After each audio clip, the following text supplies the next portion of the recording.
I welcome you back to our study on the Gospel of Matthew, and I want to express my appreciation for your support in looking at this video. It does help. In this lesson, we are going to be looking at Matthew chapter 13, and I will be beginning at verse 36, reading down to verse 39. I am going to be reading from the New Testament in American translation by Edgar J. Goodspeed. And this is actually part of a larger Bible translation where the Old Testament is actually done by a collection of Old Testament writers at the time, known as the Bible in American translation.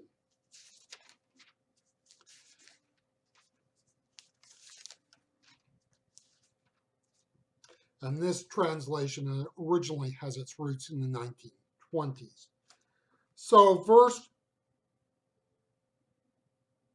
36 says this: Then he left the crowds and went into his house, and the disciples came up to him and said, "Explain to us the figure of the weeds in the field." He answered, "The sower who sows the good seed is the Son of Man. The field is the world, the good seed is the sons of the kingdom. The weeds are those of the enemy, of the evil one. The enemy who sowed them is the devil. The harvest is the close of the age, and the reapers are angels." Here we have a snapshot of Jesus' ministry that is stripped of details. Notice first, he had been teaching the crowds. It does not take much to understand that Jesus had a busy day. Jesus was weary. Jesus was getting away. The second thing is to note is that the section focuses on the interpretation of one parable. Were the disciples who were present with Jesus that day just asking one question? I mean, was it the case in which Jesus had told them previously, okay, you're limited to one question a day? Or was it the case that the disciples were going over and reviewing what Jesus taught that day? I'm not doubting that Matthew is correct to say that the disciples had a question about that parable. I think it is also fair to say that Matthew has also left out details in order to streamline his narrative. In other words, yes, there was a question about the parable, but there might have been a question about this, that, and everything else. Third, I think this section makes it clear that the teaching of Jesus is not self-evident. There are parts of Jesus' teaching you have to grow into to understand.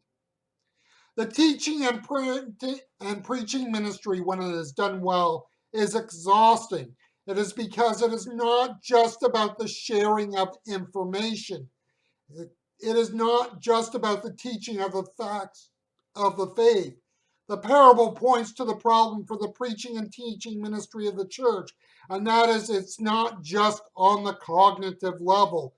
We are dealing with something that touches on spiritual reality. The devil does not want people to see and comprehend spiritual reality.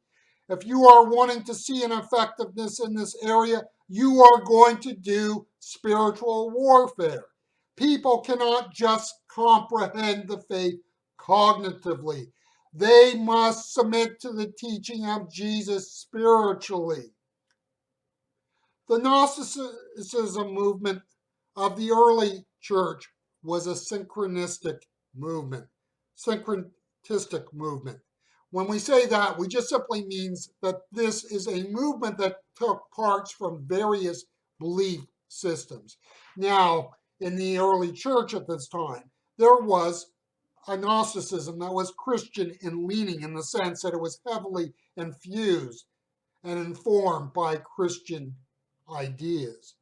But understand, that does not make something Christian just because they cherry pick some ideas from the faith.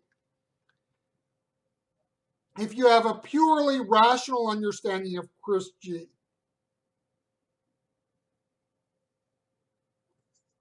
faith, it is not enough. Now, what the Gnostics provided was not a rationalist understanding in terms of reason. What they had was insider knowledge. What they promised is that you could be a part of the elite that had an inside track on what the faith was about. It was at odds with Christianity and a Christian vision. In the Christian faith, the promise is for all those who seek him, he will teach them. There is no inside track, there is no elitism to be found. There is, in the Christian vision, no tiers of believers, Tiers.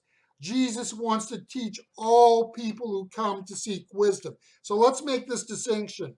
The the uncertainty that is there is spiritual. It is not that there is some sort of inside knowledge for only the enlightened, the true ones. It is there for all who seek.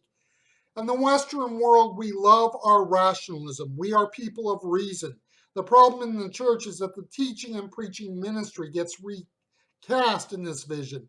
This is not biblical or, for that matter, Christian. If you have a purely rational understanding of the Christian faith, then you cannot understand this passage. The disciples were not just seeking more information. Jesus, give us a few more verses to memorize so we can better understand what you're teaching. The teaching of spiritual things does that. It leaves people confused. It leaves people scratching their head. The kingdom of God and its values are not of this world. Is it any surprise that people do not get it? If our presentation of the faith makes sense, then maybe what we're teaching is not really the faith.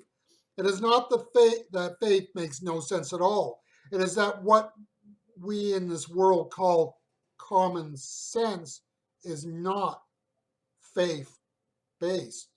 Our faith is not what we call common sense.